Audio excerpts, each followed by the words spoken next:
Well, hello everybody and welcome to this edition of the Labour Future podcast. And I am delighted this evening that we are an all Southern/Kent meeting, although these two don't think they're part of Kent, they think they're part of Medway.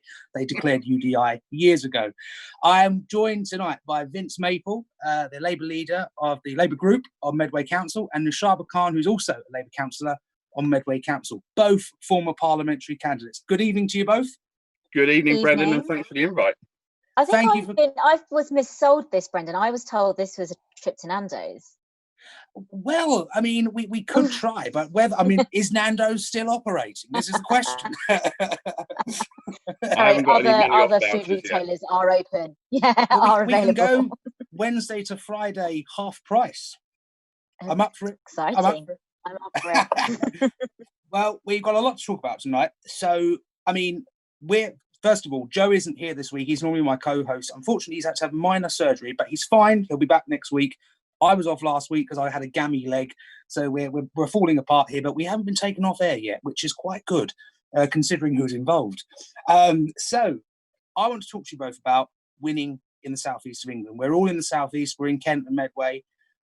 You know, a few years ago, we held half the seats in Kent. We were in coalition in Kent County Council. I think you guys were also in coalition at one point in Medway. Yeah, at the start of Medway. We've now got a situation. I don't remember that time as well as too young. Well, we're now in a situation where Dover has a 12,000 Tory majority, Dartford has a 19,000 Tory majority, and Rochester, where you stood, Naushabah, has got a 17,000 Tory majority.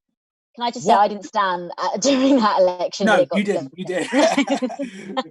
We would have won if you'd stood. But what do we do to turn this around? How can we win back Kent and Medway? Vince, Naushabah, tell me, what do we do? So I think there's a real challenge for the party. And look, I want us to succeed. You know, I would say that every single time when we're talking about winning elections. But there's a couple of challenges. One is around recognising why we lost so badly in 2019 in particular, because actually, if you compare it to 2017, certainly in the 3 Medway seats, we got the largest amounts of votes since 2005. So, going backwards is not a good place for any politician to be. So I think there were 2 main reasons for that. I think Jeremy Corbyn was unpopular on the doorstep, more so than he was in 2017. He was more of an... Vince has frozen. Okay, this is Zoom. It's okay. We're professionals. Should I jump in? What do we need to do to win in Kent? Well, I think some of the comments that Vince had started to make are really, really relevant, and I think absolutely when I sat there on that election night and saw those results roll in, honestly, I love this party, and I actually felt so just completely saddened and disappointed. And I'm going to admit it now, I did cry, because it just felt like such a journey that we'd been on, even in the space of 5 years, or even in the space of 2 years, but certainly within 5 years. And I think there wasn't particularly one reason. I think there were a number. Certainly, Jeremy Corbyn's leadership, I think, was a challenge in the 2019 election for us. He wasn't winning support on the doorstep. I remember knocking on door after door in Medway, being told, actually, maybe we could get behind you. We don't really like the Tories that much, but honestly, we don't like Jeremy Corbyn. And I think we have to be honest about that as a party. I think we had lost trust in face. Certainly the Brexit issue played a huge part. I think some of the challenges, and I know that Brennan, you and I are on different sides of this debate when it comes to our involvement in the European Union. However, the one thing I can say is that it's been quite a toxic few years for politics in the way that debate has played out since the referendum, as well as before, but certainly since the referendum. And I do think we need to start looking at exactly what's happened here, because yes, ultimately some of it is very much about the institutions within Europe for a lot of people, but for a lot of people there are other issues that I don't think we've really been addressing as a country for a number of years, and you can come and see examples of that here in Medway. What would you say they are? What would you, if you could sort of bracket them, what would they be?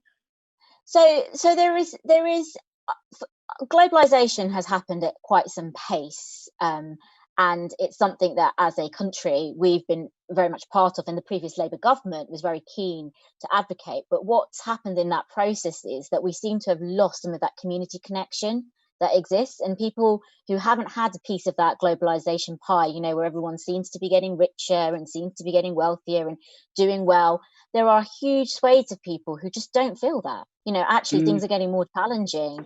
They haven't had job security, they haven't seen industry improving in the area that they live in, they haven't seen the economy growing, they're struggling to get their children through higher education, etc.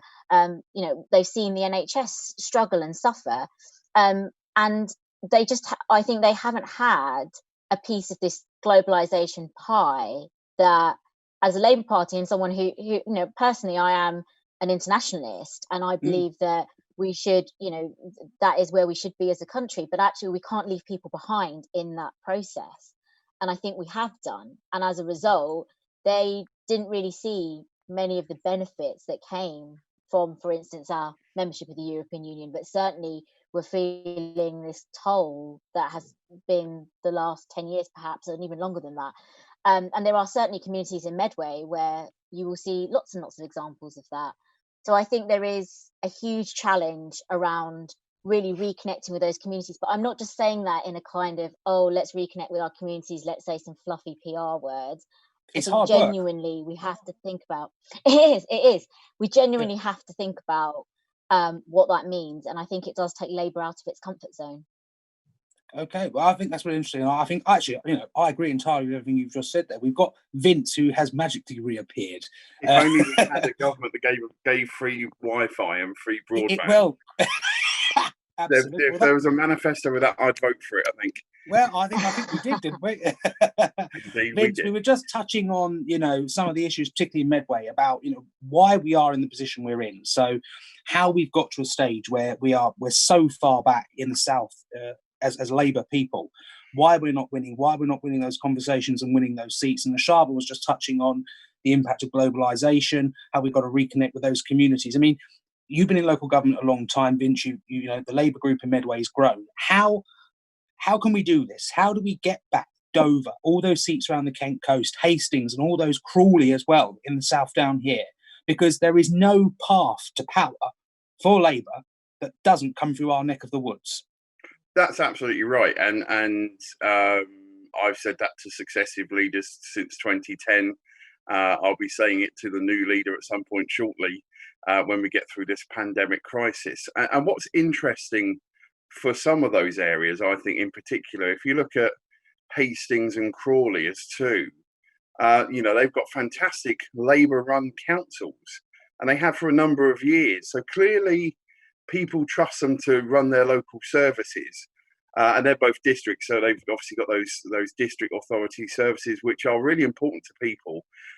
So obviously, and they've delivered that on the track record of good, safe, sensible local government delivery at a time of austerity. But yeah, and we've come close, obviously, particularly in Hastings, we were less than 500 away in 2017, substantially more than that this time round. So I think, you know, as I said earlier on, one of the two things that I think meant we had such a huge majority against us was Brexit. And I know that part of the challenge for that, really, when it came to 2019, is there was definitely a chunk of people who voted. There's two things, really. So there is people who I know have always voted Labour and saw many Labour activists out in 2016 and said, look, I'm not with you today because I feel passionately about it for lots of different reasons, for 100 different reasons, and we could speak about that another day, I'm sure. But when it came to 2019, there was definitely a cohort of voters who had voted Remain, but actually at that point, I think they bought into Boris Johnson's rhetoric and were just not bored of it, because that's a bit kind of I guess making it feel like a very laissez-faire issue. It's a massive issue for our country, but they just want to get on with other things, and like they felt that the whole system had been clogged up for 4 years with the, you know, terrible premiership of Theresa May, which didn't help as well. Obviously, not having support from her own team, so to speak. So, I think all of that led to people just saying, you know, certainly in the North Kent seats, of course, all of whom bar Tunbridge Wells voted to leave as well.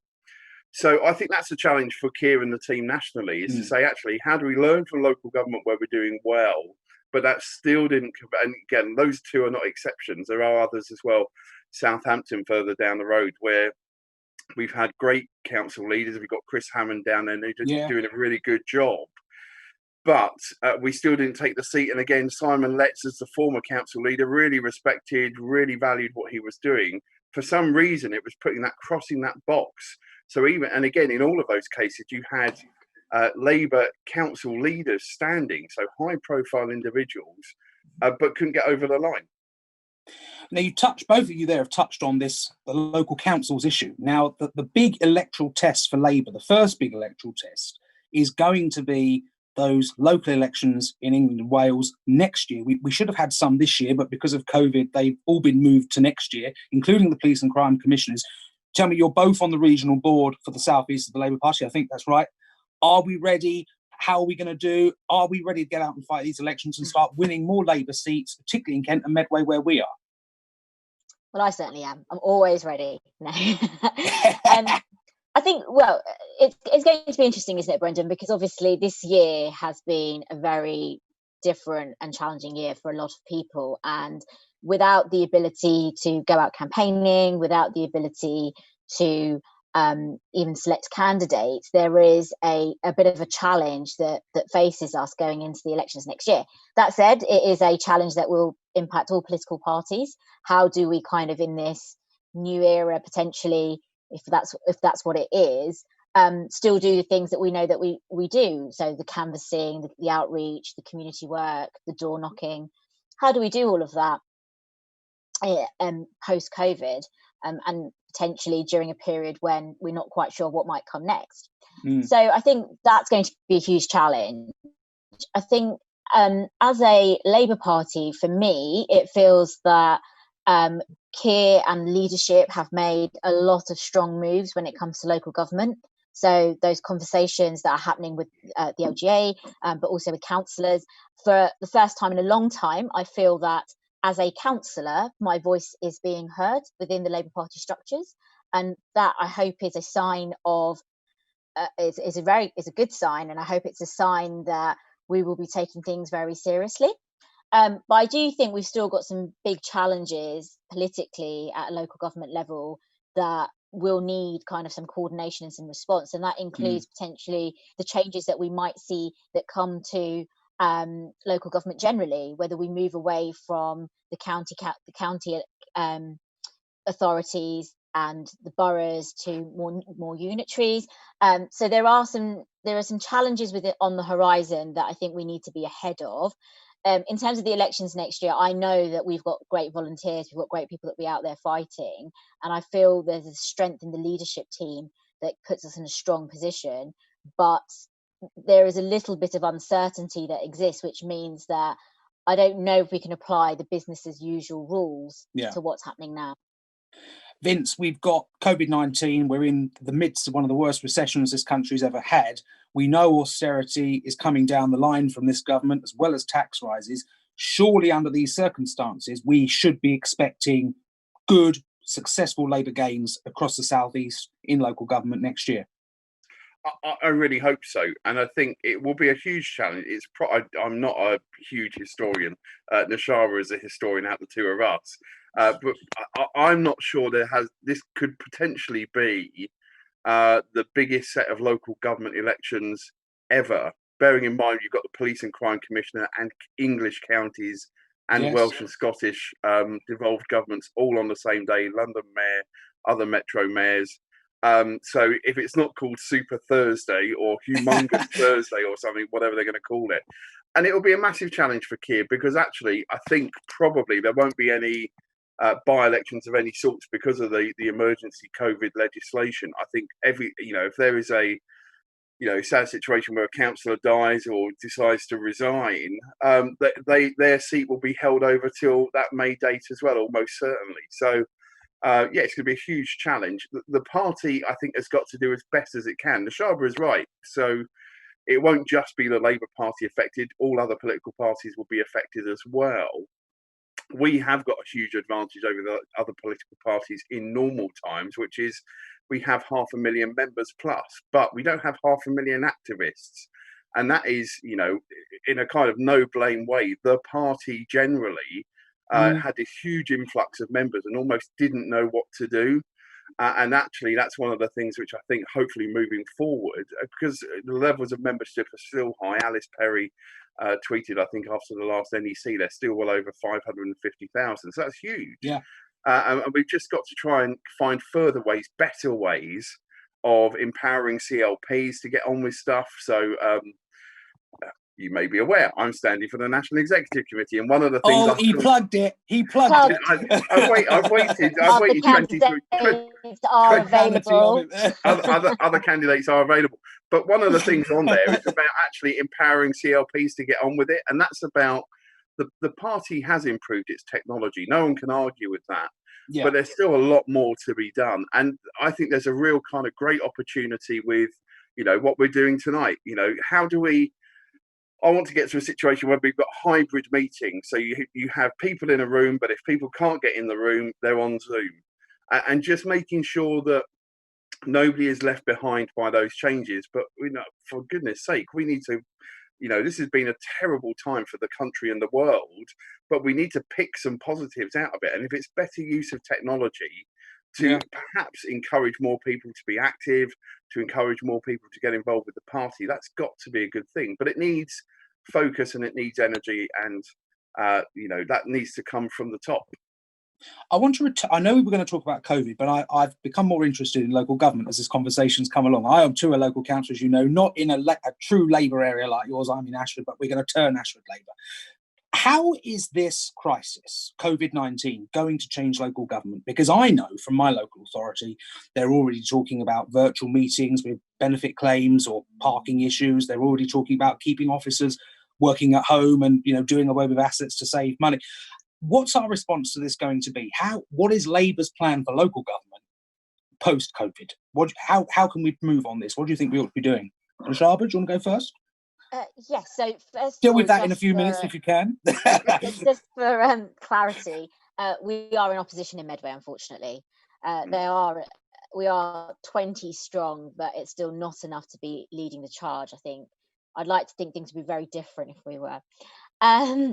But look, I think you're right, and I'm not sure I've got all the answers here right now, right here, because it is such a challenge, and I think it's a challenge that we've not had to face before. But there's a huge impact. We know that local government finance was already at breaking point, to coin the term used by the LGA campaign, and you know, local councils were really struggling, and I think the impact of COVID and the crisis that we've just gone through, I think is going to break some councils. I think it genuinely is. So I think there are some real fears, and I'm not sure national government, well, they've either buried their head in the sand or they don't care, but they're just not thinking about it enough. And I think there are some big challenges that are going to be coming our way. And I'm not even sure that the Labour Party has quite worked out what that means, because frankly, we're not running the country. And that's one of the great disappointments of this, is that actually the answer to some of your questions lies in us being able to be in charge of the country, as well as local councils. So I think that's a huge challenge. Certainly some of the issues that you've talked about there around the ways of working, council officers. I mean, I think we will potentially see reduction in staff. There are certainly impacts across our communities that perhaps we hadn't thought about before COVID, and things which were previously there bubbling away but now are 10 times worse, you know, things like loneliness, mental health issues that we really have to sort of start thinking about. And I think we will see quite a quick an agenda from the national government, from the Conservative Party, which will see big changes structurally in local government. So as I alluded to earlier, whether we still have the kind of tiers of government that exist as they do now, or whether we see this kind of move towards unitaries or kind of larger areas of kind of bigger government structures. I think there are some challenges that are going to be coming our way, and I'm not sure I know that the LGA, the Labour Party, are really thinking about these things, and they are listening to councillors who are on the ground, who are facing it, who are leading councils as well, and saying, look, actually, the money is just not there. We don't know how we will survive the next year. They are listening, but actually it is going to need a lot of pressure on and a lot of support from national government to make this work. I think you're absolutely right there, Naushabah. And I remember at the beginning of this crisis, I remember distinctly, it was a Tuesday afternoon, Secretary of State Robert Jenrick, who's in a bit of hot water at the moment. I'm amazed he's still there, if I'm honest with you. But I think that's a sign of what the government's like, isn't it? The fact that he's still there. Quite. But I remember he stood there and he said, whatever local government needs, we will provide it. Now, the rest of the country, probably in a similar position, but I know the leaders of all of Kent and Medway's councils wrote to the Secretary of State saying, thank you for all the help you have given, but it's nowhere near enough and we're in serious trouble. Can you help us? I mean, has the government followed through on that commitment it gave to local government? And if you've got a situation where Tory council leaders are writing to their own Secretary of State saying, excuse me, we need help. I mean, what does this say about the government's view on local government? What does it say about their intentions in the future? And really, in terms of the resourcing of local government, as Naushabah said, we've been, tight budgets for years. Are things going to get a lot worse? So I think the disconnect between Conservative local government and the Conservative central government has never been greater. This week alone, we had the leader of the council here in Medway and a couple of his cabinet members absolutely laying into Boris Johnson for his comments around care homes. And I was straight on Twitter saying, actually, look, I'll disagree with them vehemently when I need to, but when they get it right, I will say so. And they're right on that, because Boris Johnson was completely disrespectful. Look, I think we're in a situation, Brendan, and as you say, and as Naushabah touched upon in her contribution a minute ago, of being the kind of perfect storm of austerity effects are still there now. Certainly the staffing levels at most councils across England are far below where they were 10 years ago. We've got a situation where actually the financial hit on all sorts of councils, whether it's counties, districts, unitaries, Mets, whatever, they're all being hit for different reasons. And yeah, as you say, whatever it takes is not just 40% of whatever it takes, it's whatever it takes. And absolutely frustrating beyond belief, not least because, of course, the person who was responsible for that is too busy taking allegedly bungs from former porn barons. So from that perspective, look, Jenrick is not fit for purpose, and the sooner that the government get rid of him, replace him with someone slightly better, that would be a starting point. Who would have thought? Make it up, can you? Who would have thought that Eric Pickles is not the worst Secretary of State for local government we've had over the last decade? That's a pretty amazing point to be. I think we will see fundamental change, not just in local government, but how the public sector works. So in the last couple of weeks, we've seen the fact that Kent Police are going to get rid of their headquarters and not bother replacing it. So we will see that. I have a more societal question about this kind of move to far greater levels of home working for some people, because of course not everybody can work from home. And I think if you then throw on top of that the whole issue around automation, the COVID-19 has probably kick-started that conversation about what does work look like in 10 years' time, which goes far beyond actually the challenges of where hard-working council officers are doing their work from. So look, all of that, Medway Council, they're saying it's somewhere in the region of 40 million quid shortfall. That is huge amounts. That is hundreds of staff losing their job. That's the reality. And again, if we were running the council, as Naushabah said, we would have taken some different decisions over the last few years, but we would probably still have close to that 40 million hole, because that is people not being able to pay council tax, business rates ceasing to come in because businesses cease to exist, and a whole lot of other stuff as well. Big challenging times. And I'm not sure restructuring of local government into unitaries, although I'm a big fan of unitaries, I'm not sure that enough is a solution to try and tackle this. Although I think Jenrick's mates in the MHCLG probably think they are. Okay, I just rounding up. I mean, we know we've got a big challenge in local government. We know we've got elections next year. One of the things I want to touch on, particularly in light of what's been going on across the country in terms of Black Lives Matter and people who, for far too long, their voices have not been heard. And that includes women, it includes Black, Asian, minority ethnic people, disabled people, people from the LGBT community. While we've made huge progress, what more do we need to do to ensure that Labour's slate of candidates across the whole country, and particularly down here in the southeast, we've got a very diverse population, looks like and reflects the population we aim to serve? Because I think this is very important. Naushabah, would you like to jump in first there? I think as a BAME female, maybe Actually, I can talk a little bit. Go for it. might make some sense. Look, I think this is massive, and I think it's something that when I was growing up, I used to think, oh, no, I'm completely accepted. Racism doesn't exist in that. I've always seen myself as very British, very much part of this community. And actually, as I grew older, I started to see the challenges that I get because of the colour of my skin, and they do exist.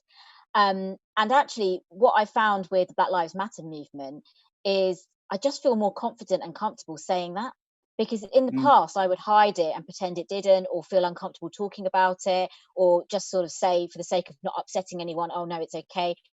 And no, I've not faced any racism.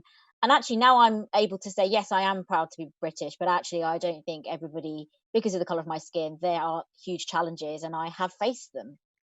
And I think that so I think in terms of what Black Lives Matters has done in bringing this issue to the forefront is really important. I mean, it's deeply disappointing that in 2020 we're still tackling it. The Labour Party, I think, has some challenges around this. And we've done so much work when it comes to women's representation in Parliament and across our structures. There's still a lot to do. But I don't think we've given the same attention to, BAME representation and Black, Asian, minority ethnic people across all our structures. And one of the first things we really need to be doing is that work with our communities to start building up that pool of people that feel that the Labour Party is a home to them and that feel that they can stand for public office. And some of that, when you look at a lot of our local councils, you think, actually, no one here looks like me. How do they represent me? How can they? And actually, do I belong here? And we've really got to start pushing forward the Black and ethnic minority candidates that we do have, and councillors and politicians, so that they are at the forefront, but also really working with our communities to get people through. I could talk about this for ages, actually, and I don't feel like I've done it justice, but I appreciate we'll have you back on. Loads of time. Okay, fine. We'll have you back on. Vince, is there anything you'd like to add to this? Because I think it is a very important subject. No, absolutely. And interestingly, Naushabah and I were talking by messenger last night, and one of the things that I think Black Lives Matters has raised is the whole. So from a kind of gathering statistics point, it's very good to talk about the BAME community, or disabled people, or the LGBT community, but actually there's a couple of bits within that. Firstly, sometimes the communities within that big homogenous group of people don't always see eye to eye. And secondly, the challenges for all of that. So within those three protected characteristic strands, to give it the Home Office-y type language, the challenges are massive. So, and they're very different for different parts of those communities. So someone who's in a wheelchair has a hugely different aspect on life, perhaps from someone who's deaf, but they're both in that kind of generic disabled grouping. Same again with anyone who's not white British. Basically, the experiences of those individuals will be very, very different. And of course, there is some joint collective experience, and that's why those groupings come together as they do. But I think one of the things that Black Lives Matters will do, and I think this is a good thing to be starting to talk about, is saying, actually, it's good to have that collective voice, but actually sometimes we need to ensure that we hear the individual parts of that collective voice as well, because they will have very different challenges. I guess in most recent times, over the last couple of years, that's been the T in LGBT, has been specifically talking about some of the concerns and issues they've got. And again, I know we could spend 40 minutes talking about that alone. So for me, that's one of the things I think the Black Lives Matters debate, it's made us all aware. Movement. I think it says to me, we should do more, of course, but actually we should do more about you know, focused and targeted listening rather than going, here's a bunch of people who have all got the same issue, because quite frankly, often that won't be the case. And we need to be better collectively, not just the Labour Party, as society. I think we need to be better at going, you know, doing equality and diversity in a very basic way. We've got to get smarter at doing that. Well, someone did once say, "You're all individuals." It was a great film. Good old Monty Python. But listen, right, I think we've discussed all about local government tonight, and I think it's vitally important that we do. We need to raise the awareness of local government, talk about it more in the Labour movement, and I'd love to have you both on at a later date. Hopefully Joe will be back. He won't be in hospital with a gammy face, and he'll be well as well. But Naushabah as well. Get I'd love well, to Joe, have you get back. well. He'll get well. He's a member of the English Labour Network. He knows what he's doing, as you are too, I think, Vince, as well. So, and you, Naushabah, Brendan, as well. only if there's Nando's next time as well. I'm joking. I can't promise anything, you know. It might not be here. Spoken like a true politician.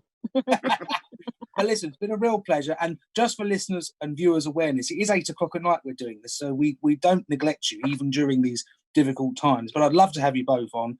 Thank you so much for joining us.